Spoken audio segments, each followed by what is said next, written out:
loves, it's your girl, the Crystal Pusher, and this is my channel, Killer Cases with the Crystal Pusher, where I will tell the grimiest of crime stories. So if that is your thing, make sure you hit subscribe and welcome. And this is the start of my 50 state series, where I will be doing 3 stories from each state. So if you have any suggestions, be sure to leave them in the comments below. But today we will be starting with Sweet Home, Alabama. This story takes place in the 1970s in Anniston, Alabama. It's a small town community, pretty quiet, and everybody knows everybody. So the only thing there really is to do is to be in each other's business. It's also where Marie Hilley was known to be very sociable and outgoing. And she would put a lot of effort into her appearance. She's the type of friend that if you're meeting for lunch, you want to make sure that you come well dressed because she sure is going to come looking her best. And she really cared about that. But in high school, she met Frank Hilly and she found him very attractive. So the two soon began dating and they eventually got married. And by the 1970s, they lived in Blue Mountain, which was a suburb in Anniston. And it's where most families of mill workers would live. So it was a middle-class community, and they lived here with their 2 children, Mike and Carol. Now, Marie was known to be controlling, a drama queen, and quite the attention seeker in her family. For instance, if anyone were to ever stress her out, she would literally grab her heart to let them know that they were physically causing her pain. And also, she was very controlling of her daughter, Carol. She wanted to put a lot of efforts into Carol's appearance, but Carol was more on the tomboy side, and Marie didn't like that. So that will often cause friction and arguments between the two. Now, Frank and Carol were very close, so he would often step in to defend Carol, and Marie just didn't like that. She was jealous of their close relationship, and Mike was away at school, so I guess that she felt that she only had herself. She began to isolate herself, and this caused problems between her and Frank as well. He began to drink to cope with the idea of how Marie was behaving, although he wasn't considered an alcoholic, is what they say. But he was drinking, and while he's busy doing that, Marie's running up his credit cards, and she's spending all types of money that they do not have and just constantly going over budget. Now, in 1974, Frank falls ill. He becomes kind of sick out of nowhere, and he doesn't really know where it came from. But he's growing pale, he has red eyes, and just isn't visibly well. And this lasts for weeks, and he can't figure out what's going on. Now, Marie is taking care of him while he's sick, but she's also still busy spending all of their money too. So you have that factor that he has to deal with. And this goes on for about 6 months where Frank is very ill, he's getting worse, and he doesn't know what's wrong with him. And doctors can't seem to figure it out either. And one night, Marie wakes up in the middle of the night and Frank is no longer in bed with her. So she goes out to figure out what he's doing, and she finds him in the backyard in his pajamas wandering around disoriented. And he doesn't know where he's at and he doesn't know what's going on. So she decides to rush him to the hospital. And at the hospital, he's still very disoriented. He has a yellow tint to his skin and he just looks like he's in really bad condition and he's getting worse. So doctors do many things to try and save Frank, but unfortunately, on May 25th of 1975, Frank passes away at the age of 45. Now, his autopsy would show that he had an enlarged liver, inflammation to the stomach, and pneumonia, but they didn't see this as out of the ordinary because Frank worked with toxic materials. So they thought that was just due to environmental issues. But his death did shock his family. His children were very surprised by this. He passed away at a young age, and young Carol, with her brother away at school and now losing her father, she felt all alone because it's not like she was close with her mom. So that caused some problems at home too. But her brother still went away to school and he became a minister and eventually got married. And Marie, after Frank's death, cashed out a $42,000 insurance policy. Now, I know that sounds like it's not much money. However, in the 1970s in Alabama, it definitely was. So she was living her best life. Like, she's buying cars. She bought a car for herself, a car for her children. She's buying clothes, furniture, shoes, all type of stuff. So she eventually runs through the money and she decides to place insurance policies for her children and her mother. Now, right? Soon after that, Marie would reach out to Mike to let him know that her mother, Lucille, had been diagnosed with breast cancer. And she would get surgery for this, and it did help and make her better. However, the cancer ended up coming back. And at this point, Mike and his wife decide to move back home to help Marie out because now she has to care for her mother. And on top of that, Mike is worried about her because she's been making constant complaining calls to 911 saying that she's either being stalked, someone's burglarizing her home, or that she's receiving threatening calls and letters. And the police would go out every time, but they were never able to find anything. Except one day, they do find a note on the back door that says, "You need to leave or I will get you." But they were never able to connect it to anything. So in the spring of 1979, Marie and Carol would move in with her sister-in-law, Frida, who was Frank's sister, and Mike and his wife would go ahead and get a place of their own again. Now, things were going good at Frida's house, and Carol is about to get ready to go to prom. This excites both Carol and Marie. Carol is excited because she's about to graduate and she's going to prom, doing all the senior festivities, and then Marie now has a chance to dress Carol up like she has always wanted to. So Carol goes to the prom and she has her a good time, she comes home, and the next day she's not feeling well. She's feeling very sick, and she thinks it's just because the night before she did have a couple of beers and she doesn't really drink. So she just thought maybe that was why she wasn't feeling well. However, it does not go away, and she ends up developing an illness very similar to her father's. Yeah, so she's getting sick and it lasts for many months. And by the time Carol is 19, she's still ill and can barely walk, can barely stand up on her own, and she basically needs Marie for everything. Now, Marie likes this. She likes the fact that Carol is dependent on her. Remember, she's a drama queen and an attention seeker. So the idea that someone needs her so much, excites her. Now, doctors can't figure out what's wrong with Carol, of course, and they end up diagnosing her with anorexia. Red fucking flag. Why would you diagnose her with anorexia? They didn't think Frank was anorexic. Like, I think that's sexist. Do you only think that because she's a woman that she's starving herself? I'm confused, but whatever. But yes, they diagnose Carol with anorexia, and they believe that it's just all in her head. So they end up admitting her to a psychiatric hospital. Now, her mother condones this. She was actually telling doctors that Carol would say things like she didn't have any desire to go hang out with friends or a desire to do much at all, or that she would get so angry to the point that she would pull her hair out. And these things just were not true. But of course, they caused Carol to stay in a psychiatric ward. Now, while Carol is in the hospital, her grandmother, Lucille, passes away from that breast cancer. And Marie's still out there running it up. She's still spending money that she does not have. So one day, Marie doesn't show up at the hospital to visit Carol like usual. And Carol is confused, so she questions a nurse about it.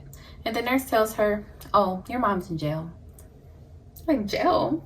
Why is my mom in jail, So it turns out, all that faulty spending Marie was doing, she was also writing a lot of bad checks for, and they ended up catching up to her. So she was arrested, but she was let out on bail. But this did taint Marie's reputation, and her son Mike became pretty suspicious of her. He's wondering about her spending habits and the things that she's been doing, and he's also suspicious about his sister Carol being sick. So he begins to question his mother about these things, and of course, she becomes pretty hostile. So he lets it go. But in the back of his head, he's still wondering about it. And turns out that his suspicions weren't too far off. He one day gets a call from his Aunt Frida, and she tells him that right before his father Frank went into the hospital, he called her to tell her that Marie had been giving him injections and he needed to learn how to do it himself. She thought it was suspicious, but never said anything because she was a bit afraid to. But now, 5 years later, now that Carol is sick, Frida saw something that made her want to speak up. So while she was visiting Carol in the hospital, she saw Marie giving Carol an injection. And she confronts her about it, and Marie tells her, "Oh, I'm just helping out the nurses. They taught me how to do this, and I do it all the time." But Frida was not buying it, so of course she went to tell Mike about it. and Mike immediately calls Carol to confirm what he's hearing. When Mike calls Carol, she answers and he questions her about getting injections from their mother, and she says no. He says, "Do you swear?" She says no, and he obviously knows that Marie must be with her, so he tells her he'll call back later. And he does call Carol back to confirm that Marie had indeed been giving her injections. So he immediately tells the hospital that they need to check his sister for poisoning. So the doctors do examine Carol, and they find on her fingernails that she has a thick white line across each of her nails. And this indicates a deposit of heavy metal in the system. And once they run tests, they do find out that she indeed had very high levels of arsenic. So she was being poisoned. But in the 1970s, this is not the first conclusion that doctors jumped to, because arsenic was in many things at the time. So the poisoning could have came from anywhere. But Mike is pretty sure that his mother did it, and so is his Aunt Frida. And they both are trying to convince Carol that her mother was doing this to her. But at first, Carol did not want to believe it. She had been sick and frail for months, ended up in a psych ward, so she really did not want to believe that her mother was the sole reason of her being there. Now, when they do discover all of this, Marie is in jail again. She was once again in jail for those faulty checks, so Frida had the house to herself. So while cleaning up and looking through some things in one of Marie's drawers, she ends up finding a bottle of baby food, a spoon, and rat poisoning. And she turns these things in, and turns out they all test positive for arsenic. So now Marie's wanted. And police find this out and of course start to think back to Frank and his suspicious death. And they also think about her mother. So they did get a court order to exhume both bodies. And turns out once they're both tested, they both come back positive for high levels of arsenic in their systems. She killed her mom. Oh my God, wasn't that a plot twist? You didn't expect that one. But yeah, so while detectives are building a case of 2 murders against Marie, they actively charge her with the attempted murder of her daughter, Carol. Now, Carol is very upset that this is happening. She still doesn't want to believe that her mother was the one doing this to her. It was just really hard for her to accept.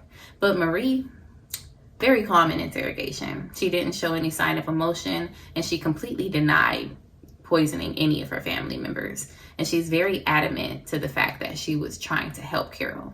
So her bail ended up being set at a very low $14,000, and she makes bail with the help of her lawyer. But this case was receiving high media attention, so Marie had become very hated in her community. Nobody wanted the person around who would poison their own child. So she had to go into hiding until her trial. Her lawyer got her a motel room out in Birmingham, which was about an hour away, and that is where she would stay until she would go to trial for the attempted murder. Now, a week after going into hiding, Marie had some friends come to the motel to visit her, and what do they find? No Marie. Her personal belongings are still in the motel room, and her purse had been dumped out, and only her ID was missing. And there was a note on some motel stationery that said, "You let us write to her, and we got her." So her lawyer is convinced that she was kidnapped, but it's very evident that Marie is now on the run. So they go out looking for her, and no one is able to find her. And on January 11th of 1980, Marie is indicted for Frank's murder. So now there's a big manhunt out for her, but they still are not able to find Marie anywhere, just thinking that she was blending in well. But it turns out she was busy building a new life over 700 miles away. She moved to Fort Lauderdale, Florida, and now she was Robbie Hannon, a 35-year-old widow from Texas. So she's starting her new life, and she runs into John Holman. Now, John Holman was recently divorced, and he was pretty vulnerable, very lonely, and known to be easygoing but gullible. So he was probably a very easy target for Marie. She tells him all about her life in Texas, how she married young and had 2 children, but both of her children died in an automobile accident, and her husband died soon after. So she was just a sad, childless widow. So John had sympathy for her, and the 2 became close pretty quickly. He felt that they had a lot in common, and he ended up interested in Robbie. So the 2 eventually began dating. Now, John had a brother up in New Hampshire, and he suggested that John and Robbie both come up there to live. So they go check it out, and they end up liking it, and sure enough, they soon moved to Marlow, New Hampshire. Now, this was probably great for Robbie because it was far away from where she was known to be with Marie back in Alabama. So she builds her new life here. She gets a job as a secretary at a local manufacturing company, and things are just going well. She's making friends easily because remember, she has those social skills from Marie. And in May of 1981, John and Robbie tie the knot and get married. But unfortunately, none of Robbie's family could be in attendance because outside of her twin sister back in Texas, the rest of them are dead. And the twin had something to do that weekend, so she couldn't show up. Now back in Anniston, different rumors are stirring up about Marie and where she could be. Some people seem to believe she went all the way to California. Some people think she's still hiding out in town. But daughter Carol, who's now recovering after no longer being poisoned, is still just suffering with the idea that her mother did this to her and then the absence of her mother. She's really concerned and hoping that she's okay despite all the terrible things her mother had done. But Marie had her own agenda. Now, Robbie was starting to get sick. She was getting frail and just wasn't herself these days. So one day she approaches John and lets him know that she went to the doctor and they told her that she is very, very ill. Her red blood count, her cells, they're off. It's off and it's serious. Like this is a grave illness that she's experiencing and she needs to go to Dallas to receive treatment. And of course, John is like, okay, well, I'll come with you. But she's like, no, I really want to go by myself. This will give me the opportunity to bond with my twin sister, Terry, and I'll be fine. I'll be sure to check in and you can have updates on my progress. So reluctantly, he agrees and she goes off to Dallas. And over the next 2 months, he would constantly check in with her, checking on her health. And it seems like she wasn't getting better and actually deteriorating. And on one day in November, he gets that fateful call from her sister Terry, letting her know that Robbie had passed away. Yeah, so Robbie's dead. Robbie doesn't want a funeral, and Robbie does not want any notoriety attached to her death. Like, she basically wanted people to pretend it never happened and that she was never alive, donate her body to medicine, and move on. But John is devastated. He just lost his wife, so he's like trying to figure out a way to get to Dallas so that he can at least see her one last time. But the next morning after receiving that phone call, he receives a knock at his door. And guess who it is? Terry. Now, Terry is blonde, which, Robbie had dark brown hair. So she's blonde, she's thinner, so he's falling for it that this is her twin sister. And she's there to help him mourn. So she moves into the home with him. And they end up putting an obituary in the paper for Robbie, and they move on like things are normal. Now, Terry wants to meet Robbie's old coworkers. So she goes to Robbie's job to talk to the coworkers, talk about her sister, talk about her life, and how they're currently mourning her. And some coworkers are, they're buying it. But you have others who are like, I don't know, something's off about this. So as nosy coworkers do, they begin to do some research. And they first dig into that obituary that was posted in the paper. And one of them notices something off about the name of the church. And when they do some further digging, they find out that it does not exist. It doesn't exist. It's a fake church. So they do more digging and they're not able to verify the death of Robbie at all. So Robbie's boss ends up calling the police. And the police come to question Terry, and they basically tell her, like, we know that you are not Terry and you're Robbie, etc. And she's like, yep, you're right. I'm not Terry, but I'm not Robbie either. I'm actually Marie Hilley, and I'm wanted in Alabama for check fraud. Check fraud, girl. You're wanted for more than that, but yeah. So she lets them know that she's wanted for check fraud, so they run the name, and sure enough, she was wanted for check fraud, but also for murder and attempted murder. So they arrest Marie Hilley. On June 19th of 1983, 3 years after her disappearance, Marie Hilley is finally brought back to Anniston, Alabama to face her charges. Now, this was a huge thing in town. Everybody's showing up for the trial. Everybody is watching this on the news because remember, it was a quiet town. Not much went on. So this was some good, messy drama. Not only did she poison her husband, poison her child, she escaped for 3 years and was living a whole different life. So that was quite a lot for neighbors and people to talk about.